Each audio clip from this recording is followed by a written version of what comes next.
નમસ્તે મિત્રો, જય માતાજી, બાપા સીતારામ, જય શ્રી કૃષ્ણ। સાબુદાણાની ફરાળી ખીચડી બનાવવાની છે। આપણે કોમેન્ટ હતી શ્રાવણ મહિનાના ઉપવાસમાં સાબુદાણાની ફરાળી ખીચડી કેવી રીતે બનાવી, તો 4 વ્યક્તિને થાય એટલી ફરાળી ખીચડી બનાવીએ છીએ આપણે। નમસ્તે મિત્રો, જય માતાજી, બાપા સીતારામ, જય શ્રી કૃષ્ણ। આપણે કોમેન્ટ હતી કે ફરાળી ખીચડીની રેસીપી આપજો। 700-800 ગ્રામ ફરાળી ખીચડી કેવી રીતે બને એની રેસીપી આપણે વિડીયોમાં આપીએ છીએ।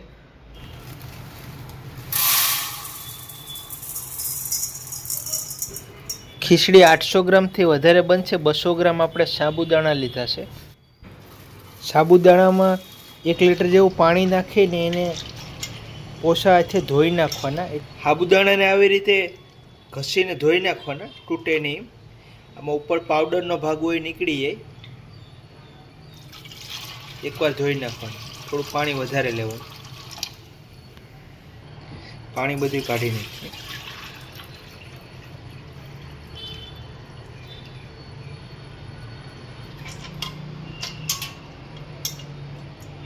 હવે આપણે જેટલા સાબુદાણા લીધા હોય એટલું પાણી નાખીએ પલાળવામાં। 0 કરી દો, 200 પાણી નાખી દઈએ। 200 ગ્રામ સાબુદાણા લીધા તો 200 ગ્રામ પાણી નાખી દઈએ। એકદમ ચોખ્ખા છે। હવે 3 થી 4 કલાક પલાળવા દઈએ। 2 બટેકા બાફી નાખીએ। વજનમાં 200 ગ્રામ લીધા છે। આવી રીતે કટ મારી દેવાની છે એટલે વ્યવસ્થિત બફાઈ જાય। બટાકાને બાફીને જ નાખવાના ખીચડીમાં। બટાકા બાફવામાં નમક નાખી દઈએ એટલે નમક સડી જાય બટાકામાં। નમક ફરાળી સિંધવ નમક નાખ્યું છે આપણે, ઢાંકી દઈએ। બટાકા બંને બફાઈ ગયા છે। 50 ગ્રામ સિંગદાણા લઈ લઈએ અને આપણે શેકી નાખીશું। આપણે આ કોરી તાવડી છે, આમાં કંઈ શેકવું નથી એટલે હવે આપણે આ બિયા આમાં શેકી નાખીશું। રોટલી કે રોટલા કંઈ શેકવું નથી, કોરી તાવડી છે। મગફળીના 50 ગ્રામ દાણા લીધા એ અમે શેકી નાખીએ।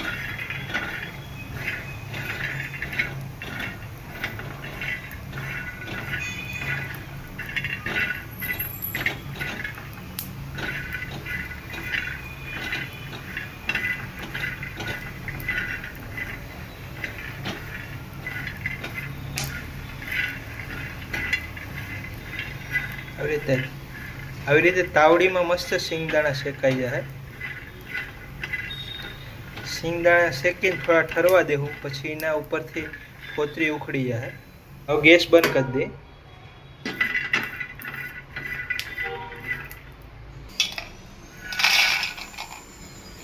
દાણાને 10 મિનિટ ઠરવા દઈએ। સાબુદાણા સરસ પલળી ગયા છે, એકદમ છૂટા છૂટા છે। પલાળવામાં એટલું જ પાણી નાખવાનું, વધારે પાણી નાખશો તો પછી એકદમ વધારે પલળી જાય તો લોંદા જેવું થઈ જાય, તો પછી આપણી ખીચડી છૂટી છૂટી નહીં બને। આવી રીતે છૂટા છૂટા કરી દેવાના સાબુદાણાને। એક ગાજર લીધું છે, એનું આપણે ઝીણું ઝીણું કટિંગ કરી નાખશું।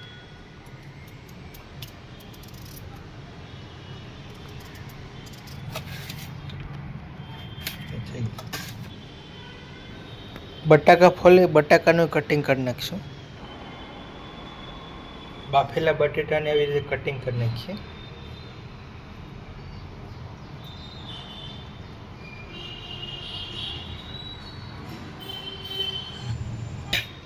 ધાણાને આપણે ડંઠલ હોતા જ કાપશું, વઘારમાં ડંઠલનો ઉપયોગ કરી દેવો। બિયાને ફોતરા પાડી નાખીએ। તો આપણે થોડા સિંગદાણા કાઢી લઈએ છીએ અને આને 2 ટુકડા કરી નાખવાના। એટલે સિંગદાણા આપણે ખીચડી બની જાય પછી ઉપરથી નાખશું અને એની આપણે આ એટલા સિંગદાણાનો ભૂકો કરી નાખશું। એટલે મરીનો ભૂકો કરી નાખીએ, એકદમ પાવડર કરી નાખવાનું।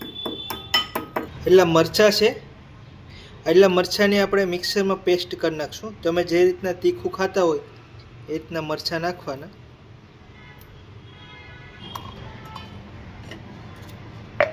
આ રીતના મિક્સર બંધ ચાલુ કરીને આવી રીતે થોડી આખા પાખી પીસવાની, જે રીતના આપણે ખાંડણીમાં કૂટડીએ એ રીતના, એકદમ હાવ પેસ્ટ નહીં કરી નાખવાની.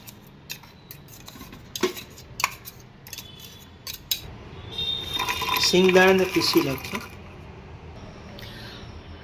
આ રીતનો સિંગદાણાનો ભૂકો કરવાનો લઈ લે. તો મિત્રો આપણે આ કઢાઈમાં સાબુદાણાની ખીચડી બનાવશું. વજનમાં કેટલી બને એનો તમને અંદાજ આવે. 3 માણસોને થાય, તમે 200 ગ્રામ ખાઓ, 250 ગ્રામ ખાઓ, ટોટલ ખીચડી કેટલી બને છે એટલે બતાવી દઉં. તો 895 આનું વજન છે, માઇનસ કરી દઈએ. 30-35 ગ્રામ જેવું તેલ લેવાનું છે. તેલ ગરમ મૂકી દીધું છે. આ ફરાળી ખીચડી એકદમ છૂટી છૂટી બનશે તો આપણે આનો વઘાર મારી દઈએ. હવે આપણે 1 ચમચ જેવું જીરું લીધું છે, 4-5 ગ્રામ જીરું છટકાવી દઈએ.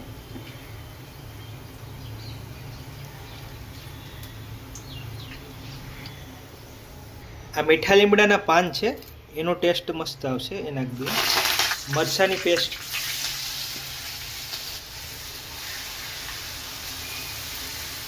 એકદમ મસ્ત ટેસ્ટ આવે છે. હવે આપણે બાફેલા બટેકા લઈ લઈએ.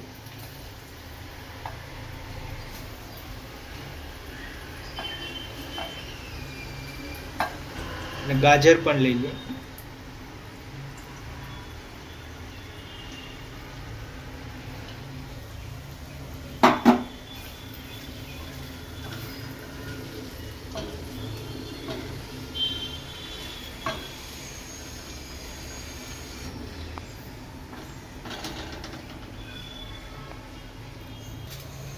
બટાકાને 2 મિનિટ પકાવ્યા પછી આપણે જે સાબુદાણા પલાળાઈ લઈ લઈએ. સાબુદાણા એકદમ છૂટા છૂટા છે, બધા લઈ લઈએ. આપણે સિંગદાણાનો ભૂકો કર્યો પણ લઈ લઈએ.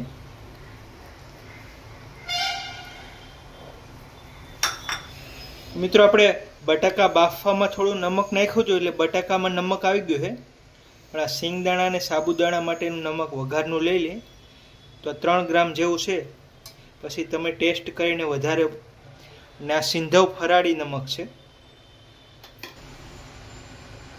ધાણા જીરું પાવડર છે, આપણે 1.5 ચમચ જેવો નાખીએ છીએ. મિક્સ કરી દઈએ. આમાં આપણે હળદર, લાલ મરચું નથી નાખતા. તમે બીજું કંઈ હળદર કે નાખતા હોય તો નાખી શકો. જો ઉપવાસમાં હળદર ખાતા હોય તો નાખી શકો. ઘણા લોકો હળદર નહીં ખાતા, આદુ નહીં ખાતા, તો આપણે આદુનો ઉપયોગ નથી કર્યો. ખાલી લીલા મરચાં અને મરી પાવડર નાખવાનું છે, એનાથી સારી તીખાશ આવી જાય.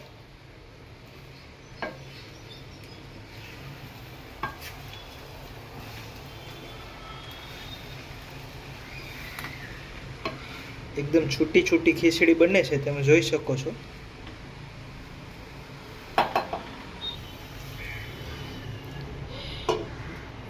બે મિનિટ આપણે આમ ઢક્કન લગાવીને પાકવા દઈએ, એનાથી સાબુદાણા વ્યવસ્થિત પાકી જાય.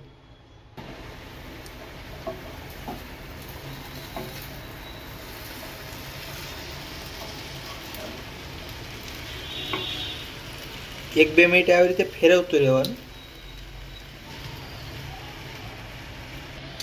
થોડું ચટપટું બનાવવા આપણે એક લીંબુનું અડધું ફાડું નાખી દઈએ, લીંબુનું જ્યુસ. એનાથી થોડો ખાટો ટેસ્ટ આવશે. આ દળેલી ખાંડ છે, આપણે 1 ચમચ નાખીએ. તમે જે રીતના ખાતા હોય એ રીતના ગળ પણ નાખી શકો. આપણે મરી પાવડર છે, જે ભૂકો કર્યો તો એ નાખી દઈએ. આનાથી ફરાળનો ટેસ્ટ સારો આવશે અને પેટમાં પચવામાં વાંધો નહીં. આપણે લીલા ધાણા નાખી દઈએ. લીલા ધાણા ભરપૂર નાખશું, એટલે ખીચડીનો દેખાવ સરસ આવે. ફરાળી ખીચડી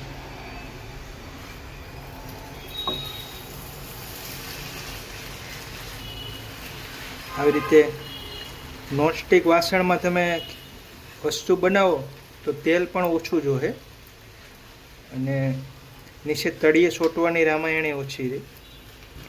આપણે હમણાં રક્ષાબંધન નિમિત્તે પેડાના અને કાજુ કતરીના વિડીયા બનાવવા એટલે આ કઢાઈ લાવ્યા છે. ખીચડી આપણે પાકીને 5-7 મિનિટ થઈ ગઈ છે. સાબુદાણા ને બધું પાકી ગયું છે, એકદમ છૂટી છૂટી બની ગઈ છે. આપણે આ ફરાળી ખીચડી તૈયાર છે. હવે તો મિત્રો, આ ફરાળી ખીચડી આપણી તૈયાર થઈ ગઈ છે. ઉપરથી તમે થોડા દાડમના દાણા પણ નાખી શકો.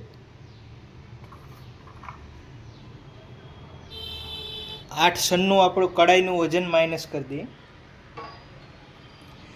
8.5 કિલા જેવી બની છે.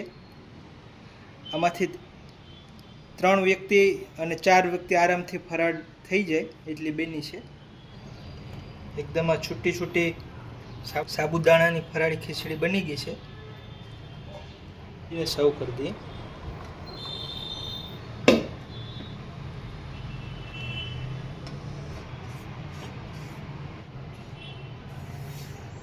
આપણે આ સિંગદાણા જે ટુકડા કર્યા તે ફરાળમાં સિંગદાણા પસંદ કરતા હોય માણસો, સિંગદાણા ઉપરથી નાખી દઈએ. ઉપરથી આનો એક કડકડનો સ્વાદ આવશે. થોડા દાડમના દાણા તમને ન ફાવતા હોય તો નહીં નાખવાના, લીલા દાણા. તો મિત્રો, આવી રીતે ફરાળી ખીચડી સાબુદાણાની તૈયાર થઈ ગઈ છે. આ શ્રાવણ મહિનામાં બનાવ. તો મિત્રો, આવી રીતે સાબુદાણાની ખીચડી બનાવજો. આપણે 850 ગ્રામ બની છે. તમારે 1 કિલો બનાવવાની હોય તો 250 ગ્રામ સાબુદાણા લેજો અને 250-300 ગ્રામ બટાકા નાખી દેજો, એટલે કિલા ઉપર બની જાય. સાબુદાણાની ખીચડીનો ઘણા બિઝનેસ કરતા હોય, દુકાનમાં રાખતા હોય, કોઈને ઓર્ડર હોય તો આવી રીતે સાબુદાણાની ખીચડી બનાવજો. કોઈ એમ નહીં કે ખરાબ બની, બધાને ટાણું નીકળી જાય. અને આ સાબુદાણાની ખીચડીમાં આપણે ગળપણ, નમક, ખટાશ બધો સ્વાદ નાખ્યો છે, તીખાશ નાખી છે, બધો સ્વાદ આવે એટલે મસ્ત ચટપટી બની છે. અને વિડીયો સારો લાગ્યો તો વિડીયોને લાઈક કરી દેજો, શેર કરી દેજો, ચેનલમાં નવા સબસ્ક્રાઇબ કરી લેજો. મળીશું અગલા વિડીયોમાં. જય માતાજી, બાપા સીતારામ, જય શ્રી કૃષ્ણ.